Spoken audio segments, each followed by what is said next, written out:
জি। So আসসালামু আলাইকুম সবাই। স্বাস্থ্য ব্যবস্থা উন্নয়ন ফোরামের পক্ষ থেকে আপনাদের সাদর সম্ভাষণ জানাচ্ছি। আ আজকে আ আমাদের যে প্যানেল এখানে উপস্থিত আছেন তাদের সবাইকে ১ম এ আপনাদের সাথে পরিচয় করিয়ে দিচ্ছি। আমাদের সাথে আজকে ১ম এ আছেন ডক্টর এম মোস্তাক হোসেন। উনি সিনিয়র অ্যাডভাইজার IEDCR। এরপরে আমাদের সঙ্গে আছেন ডক্টর বিজন কুমার শীল। বিজন দা হচ্ছে প্রফেসর গণ বিশ্ববিদ্যালয়।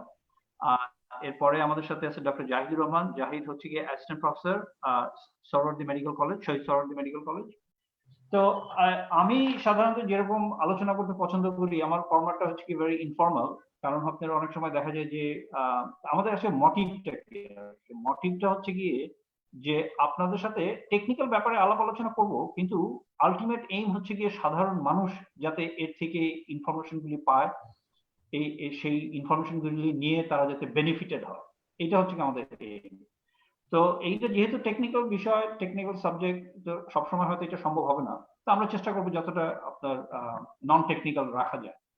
তো আমি প্রথমে আপনার প্রশ্ন করতে চাই মুস্তাক ভাইকে, যে আপনার আহ, মুস্তাক ভাইকে আমি প্রথমে যে প্রশ্ন করব যে বাংলাদেশে আপনার অ্যান্টিবডি টেস্টিং এর যে ভবিষ্যৎ, সেই সম্পর্কে আপনি আমাদের কিছু বলেন, যে শুধু কিউপিসিআর এর উপর বেস না করে আপনার এর সাথে সাপ্লিমেন্টারি অ্যান্টিবডি টেস্ট দিয়ে আমরা কি কি ফল বাংলাদেশ থেকে পেতে পারি? ধন্যবাদ। আমি এপিডেমিওলজি নিয়ে কাজ করি। ভাইরোলজি বিষয়ে হয়তো অতটা গভীরে বলতে পারবো না। এখানে যারা আছেন তারা অনেক ভালো বলবেন। যেটা জানি বা WHO কে আমি খুব প্রতিদিনই তাদের যে বক্তব্য, প্রেস ব্রিফিং, সেটা আমি ফলো করি। তো অ্যান্টিবডির বিষয়ে বাংলাদেশের স্বাস্থ্য কর্তৃপক্ষ বা WHO তারা এখনো বলে যে এটা ডায়াগনস্টিক পারপাজে এটা ব্যবহার করা হবে না, এটা সেরো সার্ভেলেন্সের জন্য ব্যবহার করা হবে। সেই সেরো সার্ভেলেন্স করে বোঝা যাবে যে সেই জনগোষ্ঠী কতটুকু তাদের মধ্যে অ্যান্টিবডি ডেভেলপ করলো। সেটা আমাদের এইটার মধ্য দিয়ে সেখানে পরিপূর্ণ পূর্বাবস্থা ফেরত যাবে কিনা, কাজে যাওয়া ঝুঁকি আছে কিনা, ইত্যাদি সেটা করা যাবে। এবং ইতিমধ্যেই ড্রাগ অ্যাডমিনিস্ট্রেশন তারা একটা ক্রাইটেরিয়া ঠিক করেছে। গণস্বাস্থ্য থেকে যে অ্যান্টিবডি কিট দেওয়া হয়েছিল সেটা পরীক্ষা করতে গিয়ে গণস্বাস্থ্য কিট প্রথম পর্যায়ে সেটা পায়নি অনুমোদন, তবে সেটাকে ইমপ্রুভ করার জন্য কাজ করছেন তারা। আশা করি সেটা যদি হয়ে যায় তাহলে সেটা দিয়ে কিন্তু দেশের যদি কোনো প্রতিষ্ঠান অ্যান্টিবডি কিট ডেভেলপ করতে পারে অনেক দ্রুত আমরা পাবো। প্রোডাকশনটা আমাদের হাতে থাকবে এবং সস্তা হবে। সেটাই। আর বিদেশ থেকেও যদি আসে সেটাও একই ক্রাইটেরিয়ার মধ্যে পড়তে হবে। কাজে সেই বিষয়ে আমরা আশাবাদী যে অ্যান্টিবডির বিষয়ে যদি একটা সিদ্ধান্তে আমরা আসতে পারি এবং যদি কোনো কিট অনুমোদিত হয় দেশে বা বিদেশে, বিশেষ করে দেশেরটাই আমরা বেশি আশাবাদী, তাহলে আমরা হয়তো সেরো সার্ভেলেন্সের যে কাজটা এখনো হয়নি সেই কাজটা আমরা করতে পারি। জি, ধন্যবাদ মোস্তাক ভাই। এখানে আপনি যে সেলফ সার্ভেইলেন্সের কথা বলতেছেন, আমি আপনার কাছে ফিরে আসবো। আমি আপনাকে জাস্ট একটু প্রাইম করে রাখতেছি। যেমন আমি কিছুদিন আগে আপনার কোন একটা পেপারে লিখছিলাম যে এই সেলফ সার্ভেইলেন্স বাংলাদেশের জন্য টার্গেটেড সেলফ সার্ভেইলেন্সটা অনেক দরকার। যেরকম আপনার ধরেন গার্মেন্টস শ্রমিক, যেরকম আপনি মনে করেন পার্টিকুলার কোনো কোন সেক্টরের আপনার লেবার ফোর্স, ঠিক আছে, যে তাদের সেলফ সার্ভেইলেন্সের মধ্যে দিয়ে ওই কোম্পানি বা ওই সেক্টর কি কি বেনিফিট পাইতে পারে, আমরা এগুলো আলোচনা করব। আমি এরপরে বিজনদার কাছে ফিরে আসি। বিজনদা, আপনি বাংলাদেশে এখন একজন স্টার মানুষ। আপনি আপনাদের যে ইনভেনশন, আপনার এটা গ্রাউন্ড ব্রেকিং। কারণ হচ্ছে গিয়ে যে আপনি খেয়াল করে দেখবেন যে পৃথিবীতে খুব এই এই করোনার অ্যান্টিবডি কিন্তু অনেক মানুষের কাছেই থাকে, আছে, তাতে কোনো অসুবিধা নেই, কিন্তু খুব অল্প মানুষই কিন্তু এটাকে কিট আকারে প্রডিউস করতে পারছে। তো সেই ক্ষেত্রে আপনাদের আপনাদের যে প্রচেষ্টা, এটা ডেফিনেটলি প্রেজ করবি। তো আপনার কাছে আমার প্রশ্ন হচ্ছে গিয়ে যে আপনাদের কিট সম্পর্কে আমাদেরকে কিছু বলেন। কারণ আমরা যেই ইনফরমেশন গুলি শুনি, পেপারে পড়ি, ওগুলি আপনার হয়তো অনেক সময় it was not delivered by the scientist himself. মানে আপনি হচ্ছে আমরা ইংরেজিতে যাকে বলি we are getting it from the horse mouth. বুঝছেন? আপনার কাছ থেকে আমরা জানতে চাই যে এই আপনাদের অ্যান্টিবডি কিট সম্পর্কে, এটার ব্যাকগ্রাউন্ড সম্পর্কে, এটার সেন্সিটিভিটি, স্পেসিফিসিটি, এটা কি টোটাল, এটা কি IgG নাকি এটা IgM, আমাদের এই সম্পর্কে কিছু বলেন। ধন্যবাদ আপনার খুব গুরুত্বপূর্ণ একটা প্রশ্নের জন্য। অ্যাকচুয়ালি আমাদের যে কিটটা আমরা আজকে পারমিশন নেবার জন্য চেষ্টা করছি বা এখনো পাইনি, এই কিটটা কিন্তু আমরা ডিজাইন করি জানুয়ারি মাসে। এবং তখন আমাদের টার্গেট ছিল প্যান অ্যান্টিবডি বেসড, কারণ আমাদের টার্গেট এটাই ছিল যে আমরা এই কিট দিয়ে শুধু অ্যান্টিবডি নয়, এটা আমরা ডায়াগনস্টিক পারপাসে ব্যবহার করব। কারণ আপনারা জানেন যে করোনা ইনফেক্টেড ব্যক্তিদের বা ইনফেক্টেড যারা হয় তাদের মধ্যে দুই রকমের অ্যান্টিবডি আসে, একটা হচ্ছে প্রাইমারি অ্যান্টিবডি আর একটা সেকেন্ডারি অ্যান্টিবডি। তো প্রাইমারি অ্যান্টিবডি যেহেতু এটি আপনার গাট অ্যাসোসিয়েটেড বা মিউকাস অ্যাসোসিয়েটেড ভাইরাস, সেক্ষেত্রে আইজি আসাটা খুবই স্বাভাবিক, এবং পরবর্তী আইজিএম এবং লাস্টে সেটা আইজিজি হবে ধরুন 10 দিন পর বা 12 দিন পরে। তো আমরা কিন্তু তিনটাকে একত্রিত করেছিলাম, এ, এম এবং জি, যাতে আমরা অ্যান্টিবডি এলে আমরা বলতে পারি যে এই ব্যক্তি করোনা ভাইরাসের সংস্পর্শে এসেছে। এটি ছিল আমাদের মূল টার্গেট। কিন্তু বর্তমানে বেশ কিছু আপনার গাইডলাইন বাংলাদেশ ওষুধ প্রশাসন গ্রহণ করেছে, যার মধ্যে প্রথমটি হচ্ছে ইউএস এফডিএ আমব্রেলা গাইডলাইন, যেখানে বলা হয়েছে যে এই কিটটি শুধুমাত্র সেরো সার্ভেলেন্সের জন্য ব্যবহার করা যাবে, এবং সেই নিরিখে আমরা এটা কমপ্লিট আইজিজি করে ফেলেছি। আমরা আর দুটো অ্যান্টিবডিকে রাখিনি, যাতে এটি দিয়ে মানে আমাদের সোসাইটিতে কত পার্সেন্ট মানে ব্যক্তি এই ভাইরাসের সংস্পর্শে এসেছে, আমি শুধু ইনফেক্টেড বলবো না, সংস্পর্শে এসেছে। আমি যাদের অনেকে নন ক্লিনিক্যাল ইনফেকশন ছিল, আমরা পেয়েছি অনেক ব্যক্তি যাদের মানে স্যালাইভাতে অসংখ্য ভাইরাস, কিন্তু তাদের ভিতরে কোনো রকমের ক্লিনিক্যাল সাইন বা সিমটম নাই। এই যে একটা বিরাট গোষ্ঠীর লোকজন, এদেরকে কিন্তু হ্যাঁ, আমরা যদি এই আইজিজি কিছু আওতা আনতে পারি, তাহলে আমরা বলতে পারবো যে আমাদের সোসাইটি কত পার্সেন্ট ব্যক্তি অ্যান্টিবডি ডেভেলপ করেছে, যা আমাদেরকে ভাইরাসকে এলিমিনেট করতে, দূরীভূত করতে সাহায্য করবে। এটা ছিল আমাদের মূল টার্গেট। আর সেকেন্ডে কিটটা আমরা ডেভেলপ করি একই সাথে, সেটি হচ্ছে অ্যান্টিজেন।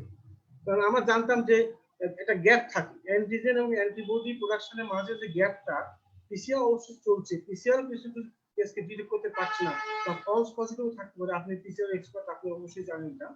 তো সেই গ্যাপটাকে পূরণ করার জন্য, একটা ব্রিজ দেওয়ার জন্য কিন্তু আমরা অ্যান্টিজেন ডিটেকশন কিন্তু একই সাথে ডেভেলপ করি, এবং সেটা আমরা করি স্যালাইভাতে। কারণ স্যালাইভাতে অসম্ভব অ্যামাউন্ট অফ অ্যান্টিজেন থাকে, কারণ আপনারা জানেন যে করোনা ভাইরাস কিন্তু ট্রাঙের এপিথেলিয়াম এবং টেস্ট পার্টে গ্রো করে, কারণ এখানে AC2 এনজাইমটা প্রচুর থাকে, এবং আমরা অবিশ্বাস্য অ্যামাউন্ট অফ অ্যান্টিজেন পেয়েছি স্যালাইভাতে, যার জন্য আমরা অ্যান্টিজেন কিট থেকে ওইখানে আমরা প্লেস করেছি। যদি অ্যান্টিবডি না আসে, আমরা অ্যান্টিজেন ডিটেক্ট করি, আর যদি অ্যান্টিবডি আসে, অ্যান্টিবডি ডিটেক্ট করি। আমার গ্যাপ রাখিনি ভিতরে। আচ্ছা, তো আপনি বিজয়ন্ত, আপনি কি বলতেছেন যে আপনার যে কিট, তো ধরেন আপনার এটা একটা পেপার, একটা রিভিউ পেপার কিছুদিন আগে মেটা অ্যানালাইসিস করে ওরা যেটা দেখাইছে, সেটা হচ্ছে গিয়ে যে একটা পার্টিকুলার সময়ের পরে আপনার যে ভাইরাস টেস্ট যেটা পজিটিভ আসে, ঠিক আছে, ওইটা কিন্তু অ্যাকচুয়ালি রিয়েল ভাইরাস পজিটিভ না, কারণ ওইটা হচ্ছে গিয়ে আপনার ওই ভাইরাসটা ওরা কালচার করতে পারে নাই, ঠিক আছে। তো তো ওইখানে আমি আপনার পয়েন্টটা কিন্তু খুব ভ্যালিড, ওইটা আমি নিচ্ছি, কারণ এইটার উপরে কয়েকটা পেপার পাবলিশ হয়েছে যে ওরা পিসিআর কে এই অ্যান্টিবডি টেস্টের সাথে করে আপনার ফাইন্ডিংটাকে স্ট্রং, পয়েন্টটা বললেন, তাই কিনা, যে পিসিআর টেস্টের সাথে আপনার অ্যান্টিবডি টেস্টটা যাতে নাকি, অথবা পিসিআর টেস্টের সাথে অ্যান্টিজেন, আপনার ওই কিট বেসড অ্যান্টিজেন, সেটা যাতে নাকি আপনার একসাথে করতে পারে, সেটার জন্য আপনার চেষ্টা করবেন। Absolutely fantastic point. আমি আপনার কাছে আবার ফিরে আসবো। জাহিদের কাছে আমার প্রশ্ন, জাহিদ, তুমি তো হচ্ছে কি ক্লিনিক্যাল ভাইরোলজিস্ট, তো বাংলাদেশে আমরা যেটা পেপারে দেখি, তোমার সব জায়গাতে যেটা পড়ি, যে তোমার বাংলাদেশে যেরকম তোমার মর্টালিটি রেট কম, বাংলাদেশে অ্যাকচুয়ালি এটা আমার বলা ঠিক না, কারণ বাংলাদেশে যেহেতু টোটাল ডেটা তোমার কতটা রিলায়েবল, এটা প্রশ্ন আছে। তো তুমি কি মনে করো যে বাংলাদেশে ইনসিডেন্স রেটও কম, বাংলাদেশে কেস ফ্যাটালিটিও কম, বাংলাদেশে এই ভাইরাসের ভিরুলেন্সটা কম, এটা কি তুমি মনে করো? জি, ধন্যবাদ আমাকে আমন্ত্রণ জানানোর জন্য। আমার শ্রদ্ধেয় স্যাররা আছেন এখানে। দেখুন, আপনি যে প্রশ্নটা করেছেন ভাই, এটা কিন্তু উত্তরটা কিন্তু কিছুটা আপনার কথাইতেই আছে, যে আমাদের দেশের সবচেয়ে বড় সমস্যা কি, যে আমাদের ডাটার যে অভাব, ডাটাগুলো আমরা আসলে ঠিক মতো পাই না। তার উপরে ভিত্তি করে কিন্তু দেখেন, এই যে এখন যে বলতেছি যেমন মর্টালিটি রেট, আসলে এই কথাটা কিন্তু হবে কেস ফ্যাটালিটি রেট, কারণ আমরা কিন্তু ইনসিডেন্স না জানলে আমরা কিন্তু মর্টালিটি রেটটা আসলে বের করতে পারবো না। আমরা প্রতিদিন যেগুলো দেখছি সেগুলো কিন্তু শনাক্ত, যে পরিমাণ রোগী শনাক্ত হচ্ছে, মূলে আসলে কিন্তু কি পরিমাণ আক্রান্ত হচ্ছে সেটা কিন্তু আমাদের সেরকম কোনো ডাটা নেই। এজন্য মর্টালিটি রেট না বললেও কেস ফ্যাটালিটি রেটও যদি হিসাব করেন, তাহলে এখন পর্যন্ত আমরা যে পরিমাণ ডাটা পাচ্ছি সেটা থেকে বলা যায় যে অনেক দেশের তুলনায় বাংলাদেশে মৃত্যু হারটা, কেস ফ্যাটালিটি রেট যেটা, সেটা কম। কিন্তু এটা এখনো কোনো কনক্লুসিভ হওয়া যাবে না, কারণ দেখেন এখনো যে আমাদের সংক্রমণের হারটা, এটা কিন্তু এখনো ঊর্ধ্বগতি বা এখন এটা প্ল্যাটো ফেজে আছে। এখন পর্যন্ত যেটা সেটার উপরে ধরতে পারি কম, কিন্তু আলটিমেটলি কি হবে এটা কিন্তু আমার এখনো পর্যন্ত আমরা সেরকম বলার মতো কোনো পর্যায়ে আসিনি। কারণ কি, এটা একটু ব্যাখ্যা করতে হবে। দেখেন এই যে আপনার অনেকে বলে খুব পিক টাইম নিয়ে অনেক কথা হয়, এই পুরোটাই কিন্তু ডিপেন্ড করে আপনি কি পরিমাণ টেস্ট করছেন তার উপর। যেহেতু আমরা প্রথম থেকেই আমাদের টেস্ট সংখ্যা কম, সেজন্য বাংলাদেশে কিন্তু কখনো পিকই হবে না। অনেকেই অনেক রকমের এরকম প্রেডিকশন করেছিলেন, অনেক বিশেষজ্ঞরাও এরকম প্রেডিকশন করেছিলেন যে মার্চ মাসে, এপ্রিল মাসে, জুন মাসে, জুলাই মাসে। এখন অবশ্য সবাই তারা হতাশ হয়ে মোটামুটি এখন কিন্তু কাউকে আপনার জিজ্ঞেস করলে, অন্তত যারা ভাইরোলজিস্ট বা জনস্বাস্থ্যবিদ আছেন, তারা কিন্তু এখন আর এরকম কনফিডেন্টলি বলতে পারবে না যে বাংলাদেশে কবে পিক হবে। এমন হতে পারে বাংলাদেশে কখনো পিক হবেই না, কারণ পিকটা আপনি ডিপেন্ড করেই আপনার টেস্টের উপর। এই যে গত কয়েকদিনের কথাই ধরেন, গত কয়েকদিনে কিন্তু আমাদের শনাক্ত সংখ্যা কম, কিন্তু শনাক্ত সংখ্যা কম হওয়ার একটাই কারণ, টেস্টও কিন্তু হচ্ছে কম। কিন্তু দেখেন যে পরিমাণ টেস্ট হচ্ছে তার ভিতরে কিন্তু বরঞ্চ পজিটিভ রোগীর সংখ্যা যে শতকরা হার, সেটা কিন্তু উল্টারও বেড়ে গিয়েছে। তার মানে আমি কিন্তু বলতে পারছি না যে আমার সংক্রমণের হারটা আপনার কমের দিকে আসছে। এই একই কথা আপনি ইনসিডেন্সের ক্ষেত্রেও, তবে এটা অন্যান্য দেশের বিবেচনায় এবং এই ভাইরাসের যে ভিরুলেন্ট, যে মোড অফ ট্রান্সমিশন, যেভাবে ভাইরাসটা ছড়ায়, সব মিলিয়ে আমরা বলতে পারি আমরা এখন পর্যন্ত বাংলাদেশে যে পরিমাণ আমার শনাক্ত হয়েছে, আক্রান্ত সংখ্যা কম করে হলেও তার কয়েক গুণ বেশি হবে। আচ্ছা, জাহিদ ধন্যবাদ। এই আমরা যেহেতু তোমার ঘুরে ফিরে এই এপিডেমিওলজির দিকেই বারবার আসতেছি, তো আমি মোস্তাক ভাইয়ের কাছে ফিরে আসি। যে মোস্তাক ভাই, আপনার জাহিদ যে কথাটা বলতেছিল যে আমরা যদি সঠিক ইনসিডেন্সের রেট না জানতে পারি, তাইলে আপনার আমরা আমরা এই বাংলাদেশের কোন এই ডিজিজকে আমরা প্রেডিকশন করব কিভাবে? আপনার মাইকটা আনমিউট করতে হবে ভাই। টোটাল জনগোষ্ঠীকে সবাইকে টেস্ট করা সম্ভব না, কোনো দেশের পক্ষে সম্ভব না। এখন দেখতে হবে যে রিপ্রেজেন্টেটিভ ডেটাটা আছে কিনা, সার্ভেলেন্সের যে নিয়ম, যে সেন্টিনেল পয়েন্টগুলো গোটা দেশকে রিপ্রেজেন্ট করে কিনা, সেখান থেকে আমরা ডেটা এনে এক্সট্রাপোলেট করতে পারি কিনা। এক্ষেত্রে কিন্তু খুব একটা সেখানে সংকটটা নেই। এখানে পিকের বিষয়ে আমার ধারণা হলো বাংলাদেশ, ভারত, পাকিস্তান বা আফ্রিকার অধিকাংশ দেশ, এখানে কিন্তু ক্লাসিক্যাল পিক হবে না। ক্লাসিক্যাল পিক হয়েছে সেসব জায়গায় যেখানে হঠাৎ করে এক জায়গায় একটা এক্সপ্লোশন অফ এপিডেমিক হয়েছে, যেমন নিউ ইয়র্ক শহরে। নিউ ইয়র্ক শহরে আপনি ক্লাসিক্যাল পিক হয়েছে, সেটা নেমে যাবে, কারণ ওরকম সংক্রমণ এক্সপ্লোশন হলে মানুষ নিজেই গুটিয়ে যায়, তারা নিজের চারদিকে একটা বেষ্টনী তৈরি করে, যেটা সরকারি নির্দেশ করেও হয় না, সেটা হয়ে যায়। কিন্তু এখন দেখেন মার্কিন যুক্তরাষ্ট্রে সেখানে বাংলাদেশের মতোই উঠছে তো উঠছেই। এখানে আপনি পিক খুঁজে পাবেন না, কারণ এক রাজ্য থেকে আরেক রাজ্যে ছড়িয়ে পড়ছে, প্রচুর সংখ্যক লোক আক্রান্ত হচ্ছে, অনেকে মারা যাচ্ছে। কিন্তু এটা ঢেউয়ের মতো একটা এক রাজ্য থেকে একটা জায়গায় যাচ্ছে, কিন্তু টোটালি ন্যাশনালি মার্কিন যুক্তরাষ্ট্রে এটা বাট উপরের দিকে। ঠিক বাংলাদেশেও তাই। আজকে ঢাকা শহরে আপনার সংক্রমণের হারটা স্থিতিশীল, কিন্তু আমাদের কমে গেছে। তাহলে ইয়েতে ওয়ারিতে আপনার ঘরে ঘরে টেস্ট করা হচ্ছে, সেখানে তো মোর দ্যান 50% পজিটিভিটি রেট। আবার এখন ভয়ে তারা টেস্ট করতে আসছে না, যে করলেই তো পজিটিভ পাওয়া যাবে। এগুলো নানা রকম ফ্যাক্টর আছে। কিন্তু আবার মনে করা তার পাশেই একটা এলাকা বা ধানমন্ডি বা গুলশান, সেখানে কমে গেছে, বা মহাখালী কমে গেছে, কিন্তু তার পাশে মোহাম্মদপুরে বাড়ছে। ঠিক বাংলাদেশেও তাই, যে এখন মফস্বল টাউনগুলোতে অনেক সংক্রমণের সংখ্যা বেশি। এখানে যেটা মানে আপনার গ্রাফটা, এটাকে কি বলে, স্লো বার্নিং, মানে ধীরে ধীরে জ্বলছে। বাংলাদেশে যে তুষের আগুনের মতো জ্বলছে, যেটা ডাক্তার জাহিদ বলছে যে এটা ক্লাসিক্যাল পিক। তো আমি মনে করি ক্লাসিক্যাল পিক পাবো না, যদি না আমাদের এখানে হঠাৎ করে কোনো জনবহুল এলাকাতে, ডিপ্রাইভড এলাকাতে সংক্রমণটা বাস্ট করে। সংক্রমণ বাস্ট করলে একদিনে আজকে 1000, কালকে 1500, পরশু 2000, এরকম হতে পারে। কিন্তু এইভাবে যদি সংক্রমণটা চলে, অ্যাজ লাইক ইন্ডিয়াতেও তাই। ইন্ডিয়াতে আপনার মহারাষ্ট্রে এক সময় বেশি ছিল, তারপরে দিল্লিতে কমে গেছে, আরেক রাজ্যে চলে আসছে। গোটা ইন্ডিয়ান ন্যাশনাল ফিগারটা কিন্তু এই বাংলাদেশের মধ্যে একটা ঢেউয়ের ঢালুভাবে উঠছে। এখানে হয়তো কোনো সময় বুঝে যাবে যে নেমে গেছে, কিন্তু আবার উঠবে। যেমন এই যে 2 তারিখে আমাদের অনেক বেশি টেস্ট ছিল, রোগীর সংখ্যা বেশি ছিল। 3 তারিখে ধপ করে নেমে গেল 4-5 হাজার নিচে। আমি সাংবাদিকদেরকে বলি যে 2 তারিখের পরে 3 তারিখ তো ন্যাচারালি এর তো কম হতে পারে না, তোমরা 3 তারিখের যে গ্রাফের মাথাটা তাহলে বা বার ডায়াগ্রাম ওটাকে টেনে এই 3 তারিখে 2 তারিখ সমান করো, সমান করে দেখো যে আমাদের বাড়ছে না কম, সেটা ভাই একটু বাড়ছে, হ্যাঁ বাড়ছে, স্লোলি বাড়ছে, কাজে কমে গেছে বা পিক পার হয়ে গেছে জুন মাসে, এই কথাটা আমি তখনই বলেছি এই কথাটা বলার কোনো ভিত্তি নাই। কারণ যখন টেস্টের সংখ্যা কমে গেল ডিউ টু অ্যাডমিনিস্ট্রেটিভ কজ, কোনো ন্যাচারাল কজও না বা ইয়ে না, সেখানে তো আমাকে 2 তারিখ এবং 3 তারিখের বার ডায়াগ্রামটা এক জায়গায় আনতে হবে, এনে তো আমার বলতে হবে এটা বাড়ছে না কম, সেটা আসলে বাড়ছে, হয়তো স্লোলি বাড়ছে। কাজে বিষয়টা তাই যে বাংলাদেশে যদি আমাদের এখানে সংক্রমণ এক্সপ্লোশন না ঘটে, as like Pakistan or Afghanistan, Afghanistan data সংকট আছে, বা ইন্ডিয়া, ইভেন আপনি আফ্রিকার অধিকাংশ দেশ, ইভেন সাউথ আফ্রিকাতে সবচেয়ে বেশি সংক্রমণ হচ্ছে। সাউথ আফ্রিকাতে কি আর ক্লাসিক্যাল পিক হচ্ছে? I don't think so. ব্রাজিলে হচ্ছে, কারণ ব্রাজিলে সাও পাওলোতে এবং রিও ডি জেনেরোতে সংক্রমণের বিস্ফোরণ ঘটেছে, মেক্সিকো সিটিতে ঘটেছে, আর কাজে সেখানে কিন্তু আপনার ক্লাসিক্যাল পিক পাওয়া যাচ্ছে যে শার্পলি রাইজ করে শার্পলি নেমে যাচ্ছে।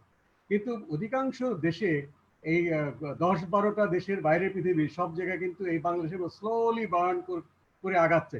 যেমন থাইল্যান্ডে উঠে গিয়েছিল, নেমে গেছে, আবার উঠছে নামছে। তাহলে থাইল্যান্ডে কি ডেটা সংকট আছে? নিশ্চয়ই না। থাইল্যান্ডে যখন শুরু হয় বেড়ে গিয়েছিল, কমে গেছে, আবার এখন বাড়ছে। সিঙ্গাপুরেও তাই, সিঙ্গাপুরে প্রথম দিকে কম করলো, তারা খুব কন্ট্রোল করলো, আবার বেড়ে গেছে। আর আপনার কম্বোডিয়ার কথা তো জানলাম ডক্টর জিয়া হায়দারের কাছে, সেখানে এখনো স্লো বার্নিং চলছে। কিন্তু স্লো মানে এই না যে সেখানে কিন্তু হবে না, যে তারা কন্ট্রোল করে ফেলেছে, আবার হতে পারে। এইটা আমরা ক্লাসিক্যাল পিক পাই না বলে ডাটার দোষ দিয়ে লাভ নেই, ডাটা লিমিটেড। যেই ডাটাটা আছে আপনার, সেই ডাটাটাকেই আপনি, যেমন ও ঠিকই বলেছে ডক্টর জাহিদ যে আমাদের পজিটিভিটি রেট কিন্তু ইনক্রিজিং, আজকেও বেড়েছে, এর আগে 2 দিন 25-এর কাছাকাছি চলে গিয়েছিল। যখন অনেক মানুষের মধ্যে স্যাম্পল টেস্ট করা হবে, তখন প্রথম কারণটাই হচ্ছে সংক্রমণটা বাড়ছে। দ্বিতীয় কারণ যে আপনি যদি খুব এফিসিয়েন্টলি স্যাম্পল কালেকশন করেন, যাদের লক্ষণ আছে, লক্ষণবিহীন লোকদেরকে স্যাম্পল নেওয়ার জন্য ডিসকারেজ করা হচ্ছে। কাজে লক্ষণ দেখে যদি আপনি স্যাম্পল কালেকশন করেন, সেখানে ল্যাবরেটরি এফিসিয়েন্সি আছে, আপনার স্যাম্পল কালেকশনের চুজ করার এফিসিয়েন্সি আছে। কিন্তু 10,000 ডাটা কিন্তু এটা এফেক্ট খুব একটা বেশি করে না। 10,000 ডাটা বা 10,000 প্লাস ডাটা যদি হয় বা স্যাম্পল কালেকশন হয়, সেক্ষেত্রে প্রথম কারণটাই হবে আমার মতে, আপনারা বলতে পারবেন যে সংক্রমণটা আক্রান্ত এলাকাতে বাড়ছে, সেই কারণে পজিটিভিটি রেটটা বাড়ছে।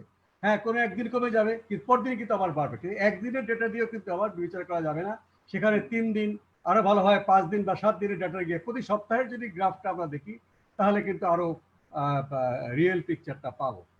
জি, ধন্যবাদ মোস্তাক ভাই, আমরা ইলাবরেটলি জানলাম। এখানে আপনার আমি বিজনদার কাছে ফিরে আসার আগে জাস্ট আপনাকে যে একটা জিনিস আমরা একটু পরে আলোচনা করব, সেইটা হচ্ছে গিয়ে যে আপনি খেয়াল করে দেখেন যে বাংলাদেশে না, সারা পৃথিবীতেই আপনার আমরা এই করোনা সম্পর্কে যা কিছু বলবো, এইটা হচ্ছে গিয়ে বেসড অন প্রপার ডায়াগনোসিস। ঠিক আছে, যে তার করোনা আছে নাকি তার করোনা নাই।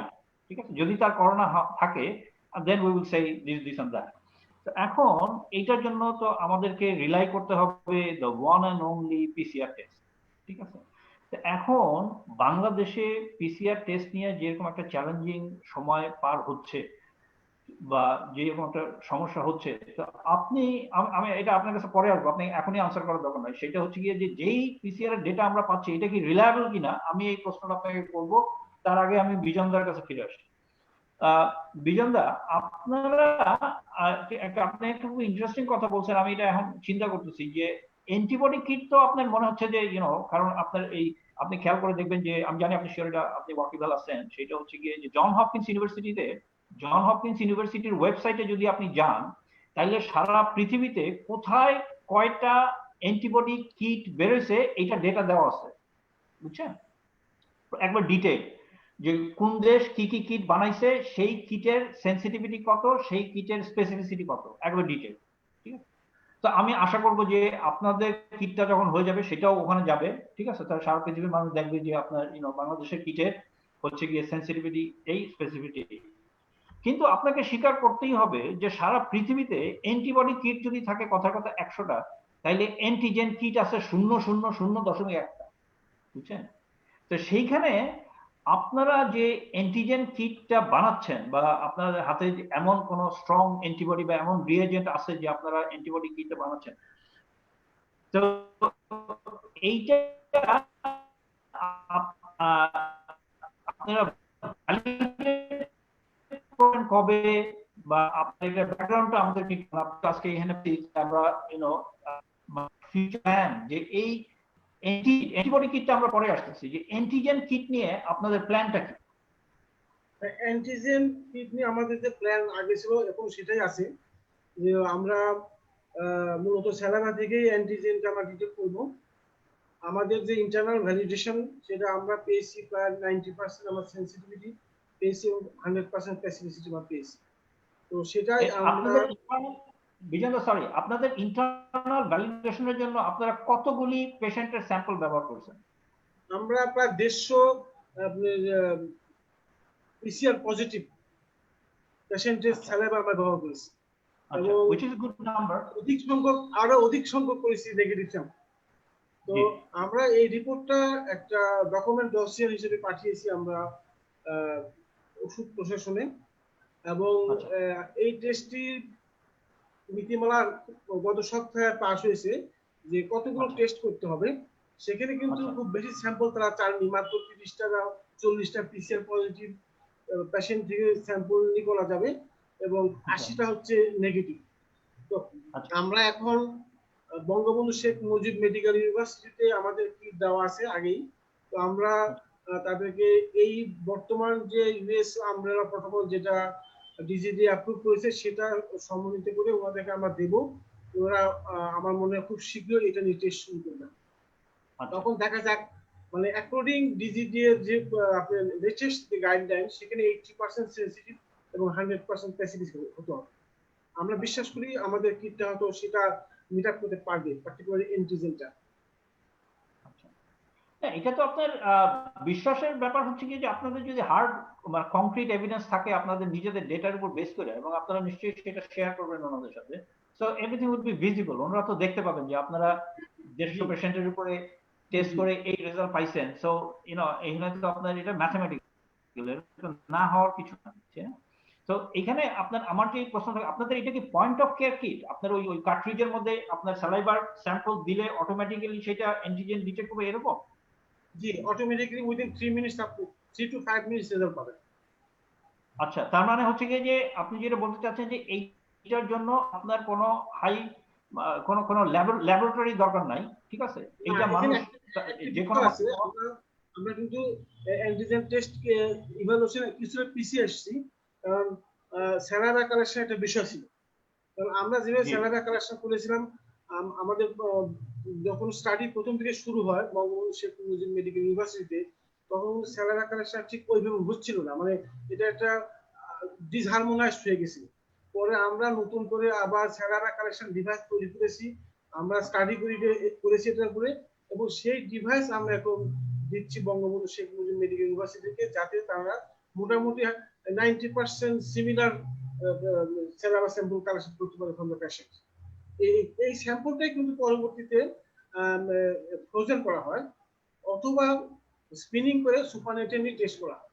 আমাদের ডিভাইসটা ফ্লো থ্রো টেকনিক, একদম direct flow through, exact like হচ্ছে আপনার অ্যান্টিবডি যে ধরনের অ্যান্টিজেন ঠিক একই ধরনের, এবং দুটো টাইমই একই রকম 3 to 5 মিনিটস। মানে হচ্ছে যে এটা আপনার ল্যাবরেটরিতে করতে হবে, টেস্টটা ল্যাবরেটরিতে করতে হবে না, আমরা চাচ্ছি না এটা বাইরে করা হোক, কারণ এটা একটা আপনার ইয়ার বিষয় আছে, বায়োহ্যাজার্ডের কোশ্চেন আছে, যার জন্য আমরা চাচ্ছি এটা ল্যাবরেটরির ভিতরেই হোক। আচ্ছা, ঠিক আছে, জানা গেল। অ্যাবসলিউটলি এটা আমাদের টেস্টের বিশেষত্ব এখানেই যে আমাদের গোলটা কিন্তু লিকুইড, কারণ আমরা এটা করেছি এই জন্যই যাতে এটাকে ল্যাবরেটরির বাইরে না নেওয়া হয়। আচ্ছা, অ্যাবসলিউটলি এটা আপনার ভ্যালিড পয়েন্ট। আপনার যেরকম আপনি এটা ইউটিলিটি, আসল জিনিসটা হচ্ছে গিয়ে যে মানুষ এটা ব্যবহার করে উপকার পাচ্ছে কিনা, ঠিক আছে? এটা কোন ফরম্যাটে আসলো আমার মনে হয় যে আমরা এটা আলাপ করবো। তো যাই, তোমার কাছে ফিরে আসি, আমরা যে আলোচনা করতেছিলাম, তো তোমার কি মনে হয় যে বাংলাদেশে তোমার অ্যাসিম্পটোমেটিক কেস বেশি? তোমার কি তাই মনে হয়, তুমি যেহেতু ক্লিনিক্যাল ভাইরোলজিস্ট? আসলে অ্যাসিম্পটোমেটিক কেস বেশি কিনা, ওই যে আবার প্রথম আলোচনা একটু সূত্র ধরে শুরু করি যে ওই যে সেই ঘুরে ফিরে একই কথা। দেখেন আমাদের দেশে যে প্রথম থেকে যেটা প্রথম তো বলেছি যে টেস্ট কম হয়, কম হচ্ছে এবং প্রথম দিকে তো আরো কম হচ্ছে। একটা দেশে একটা এলাকায় বা একটা কোনো স্পেসিফিক কোনো লকডাউন করা এলাকায় আপনি সিম্পটোমেটিক কেস অ্যাসিম্পটোমেটিক কেস কম না বেশি এগুলো বোঝার কিন্তু সবচেয়ে ভালো একটা কথা, এটা স্যার আর মোস্তাক স্যার ভালো বুঝতে বলতে পারবেন এপিডেমিওলজিতে, যে কন্টাক্ট ট্রেসিং বলে যে একটা কথা আছে। এই কন্টাক্ট ট্রেসিংটা কিন্তু আমাদের দেশে প্রথম থেকে একেবারেই হয়নি। একেবারেই হয়নি বলতে মানে যেটা হয়েছে সেটা না হওয়ার মতো। আমার নিজের বাস্তব অভিজ্ঞতা এবং আমি পজিটিভ কেসের যে পজিটিভ কেস যারা পজিটিভ হয়েছে তাদের সাথে যোগাযোগ করে শুনেছি যে তাদের থেকে কিভাবে কন্ট্যাক্ট ট্রেসিং এর হিস্ট্রি নেওয়া হয়েছে এবং কন্ট্যাক্ট ট্রেসিং এ যারা জড়িত ছিল তাদের শিক্ষাগত বা অভিজ্ঞতাটাও একটা ব্যাপার, কোনো দিক থেকেই সেটা আমার মানসম্মত মনে হয়নি। তবে দেখেন এই যে করোনা ভাইরাসের ক্ষেত্রে আপনি শুধু বাংলাদেশ না, প্রথম থেকেই এই যে দেখেন আমরা না হয় আমাদের সচেতনতা কম, আমাদের প্রস্তুতি কম, সবই কম, কিন্তু অন্যান্য দেশেও যদি আপনি শুরুটা দেখেন প্রত্যেকটা দেশেই কিন্তু আপনার প্রথম ধরা পড়েছিল একটা দুটা রোগী, তারপরে 2-3 সপ্তাহ একটা গ্যাপ ছিল, তারপরে কিন্তু 2-3 সপ্তাহ পরে আপনি হঠাৎ করে আপনি রোগীর সংখ্যা আপনি জ্যামিতিক হারে বাড়তে শুরু করেছিল। প্রত্যেকটা দেশের ক্ষেত্রে এটা হয়েছিল। এর প্রধান কারণে কি কিন্তু যে এই করোনা ভাইরাসে আপনার প্রচুর অ্যাসিম্পটোমেটিক পেশেন্ট পাওয়া যায় এবং অ্যাসিম্পটোমেটিক পেশেন্টরা তারা ট্রান্সমিশনও করে। নরমালি দেখা যায় যে ভাইরাল ফিভার গুলা যাদের সিমটম থাকে না তারা সাধারণত অন্যকে সংক্রমণ করে না, কিন্তু এক্ষেত্রে কিন্তু এই করোনা ভাইরাসের কিন্তু ক্ষেত্রে কিন্তু এটা ব্যতিক্রম। শুধু তাই না, দেখা গেছে যে করোনা ভাইরাসের ক্ষেত্রে যেটা আপনার ইনকিউবেশন পিরিয়ড আমরা বলি, যে একটা ভাইরাস শরীরে প্রবেশ করার পর থেকে লক্ষণ আসার আগ পর্যন্ত যে সময়টা, কিছু কিছু স্টাডিতে দেখা গেছে যে ইনকিউবেশন পিরিয়ডেও এই করোনা ভাইরাসটা ট্রান্সমিশন হচ্ছে। এই সব বাংলাদেশ সহ সারা বিশ্বে যেগুলো ডাটা যেগুলো এবং রোগীদের লক্ষণ হিস্ট্রি সব মিলে আমরা বলতে পারি যে অবশ্যই আপনি করোনা ভাইরাসের ক্ষেত্রে আপনার অ্যাসিম্পটোমেটিক ট্রান্সমিশন হয়। এবং স্পেসিফিক বাংলাদেশ ক্ষেত্রে যেহেতু এটা কোনো রকমের আপনি ডাটা নিয়ে কাজ করা হয়নি, এখানে আর আসি সেই এই যে অ্যান্টিবডি টেস্টের প্রয়োজনীয়তাটা। স্যার একটা বলেছিলেন যে আপনি এপিডেমিওলজিক্যাল সার্ভে সেরো সার্ভিলেন্স করার ক্ষেত্রে, এই সেরো সার্ভিলেন্সের ক্ষেত্রে করে কিন্তু আমরা অ্যাসিম্পটোমেটিক ক্যারিয়ার বোঝার অ্যাসিম্পটোমেটিক ক্যারিয়ার বলেন ইনফেকশন বলেন এটা বোঝার জন্য কিন্তু অ্যান্টিবডি টেস্টের একটা ভূমিকা আছে। যেমন কোন এলাকায় যদি মনে করেন আমি লকডাউন করলাম, দেখা গেল 1 জন বা 2 জন রোগী ইনফেক্টেড হলো, সেখানে আপনার 1000 রোগী আছে, আমি লকডাউন করলাম, 14 দিন পরে আমি সবার অ্যান্টিবডি টেস্ট করলাম, সবার অ্যান্টিবডি টেস্ট করে দেখা গেল যে না তার মধ্যে 200 জনের মধ্যে আপনার অ্যান্টিবডি গ্রো করেছে, অথচ তাদের আমি হিস্ট্রি নিয়ে দেখলাম তাদের মধ্যে মাত্র 10 থেকে 15 জন লোকের সিমটম বা লক্ষণ ডেভেলপ করেছিল। তাহলে কিন্তু আমরা একটা আন্দাজ করতে পারতাম যে এই ভাইরাসটা কত ভাগ মানুষের ক্ষেত্রে লক্ষণ প্রকাশ করে বা কত ভাগ মানুষের ক্ষেত্রে লক্ষণ প্রকাশ করে না।